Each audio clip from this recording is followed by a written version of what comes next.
גרשון הכהן, שלום לך, אלוף גרשון הכהן. אני רוצה לעבור לסוגיית הדרוזים ומערכת היחסים איתם. אנחנו רוצים קודם כל לפתוח בדיבור על היחידה, אותו מועדון של ערוץ טוב, שיאפשר לכולנו להיפגש. לא רק אנחנו איתכם, ולא רק המרואיינים המדהימים שלנו איתכם, אלא גם ביניכם לבין עצמכם, וליצור פה איזשהו דיאלוג שהוא בנוי על דיון מעמיק, שאלות, תשובות, ליבון, ומתוך כך נבנה ביחד עתיד הרבה יותר טוב למדינת ישראל. ולכן זה מאוד חשוב שלא נשאר רק מאחורי המסכים, אנחנו כאן, אתם שם, להיכנס, להצטרף ליחידה, להצטרף למועדון הזה, זה מאוד מאוד חשוב.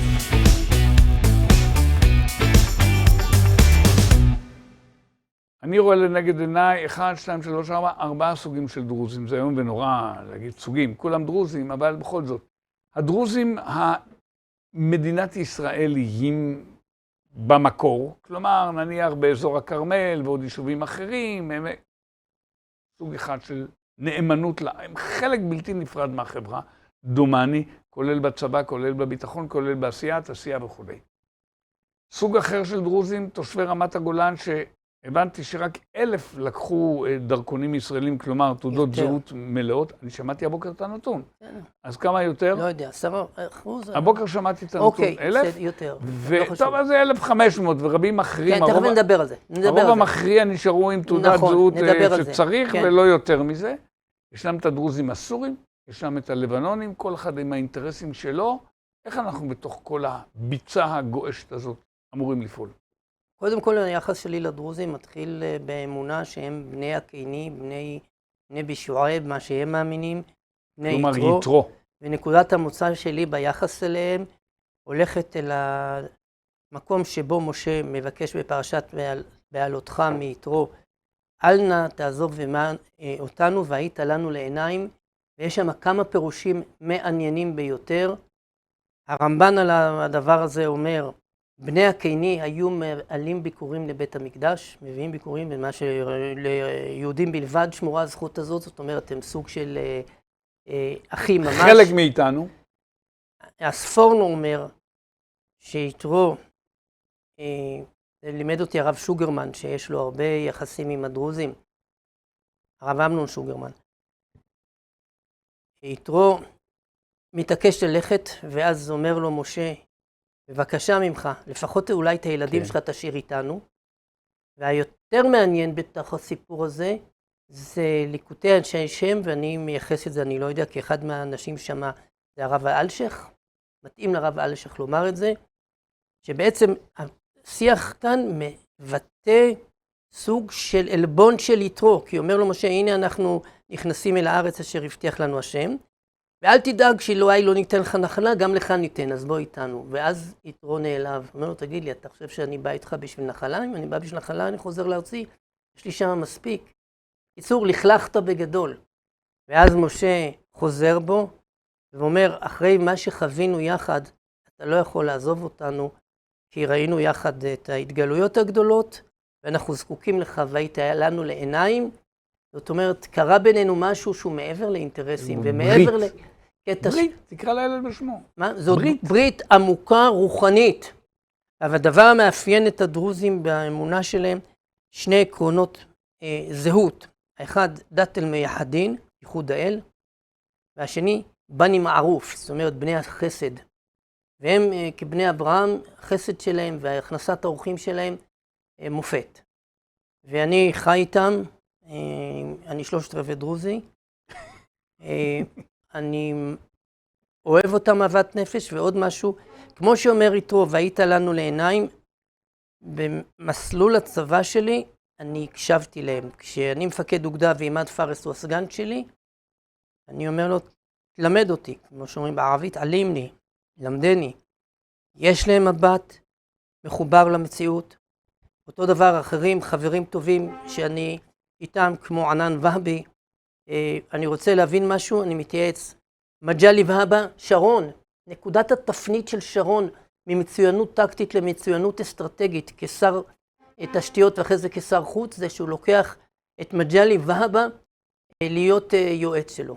וחלק גדול ממסכת היחסים שמייצרת מדינת ישראל של שרון, כולל עם אינדונזיה, זה מג'לי והבא מוביל. לפני שנשאל אותך עוד שאלות, תעשו לנו לייק, תלייקו לנו לייקים, אנחנו נודה לכם מאוד. ואיך תעשו את זה? תיכנסו מתחת לנגן, תוכלו להיכנס פנימה, תלחצו, ובהזדמנות זו אנחנו גם מבקשים מכם, תמכו בנו. תמיכתכם חשובה לנו מאוד מאוד. מבחינה זאת, גם הדרוזים בלבנון. גרשון, שנייה, יש לי עוד דקלום. עוד משהו, סליחה. יש פה עבודה, חביבי. יאללה, קדימה, תעבוד. וחוץ מזה, ב5 באוגוסט, אתם מוזמנים להצטרף לערב של שעתיים, משכו יהיה שעתיים, מ7 עד 9, לערך, אולי לפלוש קימה. זום, אתם עורכים זום, אתם שואלים, אתם המראיינים, ואין מראיין, ואין מי שיפריע לכם לשאול שאלות, ואתם גם נסחו את השאלות קצר, ארוך, אתם תראו, זה בעייתי, ואדון אליהו יוסיאן יענה לכם. למי זה מיועד? לכל עם ישראל, אבל אך ורק לחברי המועדון, מועדון החברים שלנו היחידה. על מנת להצטרף ולרשם לערב, זה לא בלתי מוגבל מבחינת ה-capacity. אתם צריכים מתחת לנגן להיכנס, תלחצו, תיכנסו, תרשמו, תצטרפו ליחידה, תעשו לייק, תמכו בנו, זהו, זה תודה. גרשון, אני מבין שאתה רוצה לענות בלי שאלה, בבקשה. לא, זה לא לשאלה, זה משהו, זה בסוף התכלית של מה שדיברנו עד עכשיו. בסוף צריך... רגע, אריק וולפרט, מעיר לך, אם פרס היה מפקד ממש מוכשר. אוקיי. הוא לא מעיר לי, הוא תומך בי. יפה, כן, מאיר באלף, לא בעין. אוקיי, נמשיך. הדבר החשוב לנו בסיפור עם המכה הקשה על מג'דל שמס, שאנחנו נבחנים כאן במחויבות לבני ברית, ועל זה שני דברים לומר. קודם כל, זה שהם לא לוקחים תעודות זהות, זה מתוך שיקול ההישרדות שלהם. הם לא בוטחים בנו. הם מכירים אותנו, שאנחנו לעולם לא נמצאים על מקום כדי להישאר מאז בגין שיצר את התקדים הנורא של עקירת יישובים בסיני, מה שאומר שהיהודים לא באים כאן על מנת להישאר. כשבגין עשה את זה, אתה היית נגד? בוודאי. אז היית... הייתי כמו... לא. אבל אז היית שלום עכשיו. לא, אבל גם יגאל אלון תמך בשלום עכשיו, תמך ממש בשלום עכשיו, אבל בהצבעה הוא נמנע, כי הוא היה בעד הדבר הזה, לא בעד השלום, לא בעד העקירה של היישובים. אז היית... נגד עקירת... אני לא מספיק מבוסס הייתי בזה. היום אני מבוסס מאוד, אני יודע להסביר את זה, כי אני עם יגאל אלון. טוב, אני ארצה לחזור לזה לא היום. רגע, אבל הרעיון הוא שכשאומר לי שייח טאהר אבו סאלח, מכפר מג'דל שמס, שהוא איש קדוש ומנהיג, כשאני נוסע מנפח עד מג'דל שמס בלילה, אני רואה רק חושך. מה בניתם? כשיהיו פה 100,000 יהודים, אנחנו נרד מהגדר ונצטרף ונהיה אזרחים. מה שהוא בעצם אומר, תראו לי שאתם לא הולכים לבגוד בנו כמו שבגדתם בצד"ל. הפקידה בצד"ל יצרה מצב שלא יהיה לנו יותר בני ברית, פרוקסי. מה שיש לכולם היום פרוקסי, צד"ל היה פרוקסי מתוחכם ביותר וחשוב ביותר בתוך לבנון, ואיבדנו את זה. היה מזכיר לגנרל לחד, קלוד אברהים קוראים אותו, הוא גר בקריית שמונה והיום מפונה. שהוא היה מפקד, לחד היה מפקד צד"ל, מפקד רונר. לא כולם זוכרים, כן. ושואלים אותו, מה היה אומר גנרל לחד היום על מה שקורה עם המלחמה הזאת? הוא אומר, איזה שאלה, ב-2006 הוא אמר, מה אתם מופתעים? מה שאמרתי לכם שיקרה, קורה. ואז שואלים אותו, ואם עכשיו ישראל כובשת מחדש את רצועת הביטחון ומנסה להקים צד"ל, אתם באים מחדש? הוא אומר, מה פתאום? אתם בגדתם בנו, מי סומך עליכם? וואו. כי יש אמירה שהיא המפתח. וזה היחס אלינו במרחבי המזרח. מה, ברור, האמירה הבסיסית של השאלה אם אתה בברית עם מישהו או לא, זה נחנה מה אל חית אל וואקף. זאת אומרת, אנחנו עם הקיר שניצב עומד, יציב, מי נשען על קיר מתנדנד? ואנחנו מתנהגים כמו קיר מתנדנד. לכן בשעה הזאת, ואני אגיד זה מאוד היבט, שאותו למדתי מרב אברום שפירא. לא ישירות, אבל שמעתי משמו. למה יהושע היה צריך לעשות את הנס כל כך יוצא דופן של שמש בגבעון דום וירח בעמק איילון?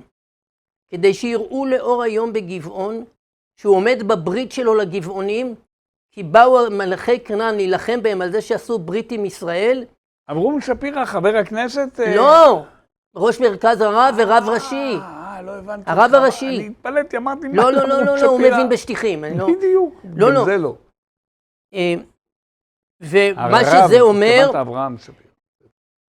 נהדר. המחויבות לבן ברית, אפילו אם הוא יצר את הברית בעורמה כמו הגבעונים, היא תנאי קיום. וזאת אומרת שריבון, גם על פי התנ"ך, מחויב לבן ברית יותר מאשר למשפחתו ולשבט שלו. פה המבחן שלנו כרגע. הקבוצה הדרוזית שאיתנו, לפחות אלה שבתוך שטחי מדינת ישראל, ולרמת הגולן אני מתייחס כחלק משטחי מדינת ישראל, אני מתייחס, זה החוק. כן, כן. אני רוצה להבין, האם הלבנונים הם גם בעדנו, הדרוזים, והסורים, אני לא יודע מה קורה שם, אבל ללבנונים, הסורים, יש סיבה, למה הם יגידו, רגע, זו הזדמנות בשבילם להכות את החיזבאללה. קודם כל, יכול מאוד להיות שזה יקרה. זה אינטרס שלנו שזה יקרה. יגאל אלון, אם הוא היה בחיים, הוא היה מנצל את מלחמת האזרחים בסוריה בשביל להגיע לג'בל דרוז, ולייצר בת האינטרס שלנו של מדינת חסות דרוזית בג'בל דרוז. גם במלחמת ששת הימים הוא כאב על זה שהגבול נקבע קרוב מדי לירדן ולא הגענו למגמת ג'בל דרוז. הוא תמיד ראה את הסיפור ברית עם הדרוזים כסיפור מכונן, ועכשיו במיוחד כשהדרוזים בג'בל דרוז תחת דיכוי, גם משמרות המהפכה נמצאים שם. יש על יד סוודה, שזה עיירה גדולה דרוזית שם באזור ג'בל דרוז, שדה תעופה בידי משמרות המהפכה. גם חות'ים מתימן הגיעו לשם, והם נמצאים במצוקה, צריך לעזור להם. מדינת ישראל של בן גוריון ידע לעזור לכורדים בלשלוח צנחנים. אנחנו עם הרעיון של וילה בג'ונגל, מה שנקרא מעבר לחומה של הג'ונגל, לא מעניין אותנו כלום. שאלה אחרונה אליך, אני מכניס מיד את חנן, רק תעשה קצר בבקשה. אתה בזמנו, בזמן מלחמת האזרחים בסוריה, הצעת את זה לרשויות, ואז נדמה לי עוד היית בצבא בכלל. נכון, כן, כן. הצעת את זה? כן, גם אני הצעתי ותמכתי בכל השיתופי פעולה בגבול. אבל הם היו קטנים בסך הכל. לא משנה, אבל בוודאי. הצעת הקמת ג'בל דרוז כמדינה אוטונומית? בוודאי, היו עוד אנשים שחשבו על זה כמו, עוד פעם, מג'לי והבא. והרשויות החכמות, מה? זה בכלל מעבר לכל הדמיון שלהם. כי זה לא משרת את הווילה בג'ונגל. אנחנו רוצים קודם כל לפתוח בדיבור על היחידה, אותו מועדון של ערוץ טוב, שיאפשר לכולנו להיפגש. לא רק אנחנו איתכם, ולא רק המרואיינים המדהימים שלנו איתכם, אלא גם ביניכם לבין עצמכם, וליצור פה איזשהו דיאלוג שהוא בנוי על דיון מעמיק, שאלות, תשובות, ליבון, ומתוך כך נבנה ביחד עתיד הרבה יותר טוב למדינת ישראל. ולכן זה מאוד חשוב שלא נשאר רק מאחורי המסכים, אנחנו כאן, אתם שם, להיכנס, להצטרף ליחידה, להצטרף למועדון הזה, זה מאוד חשוב.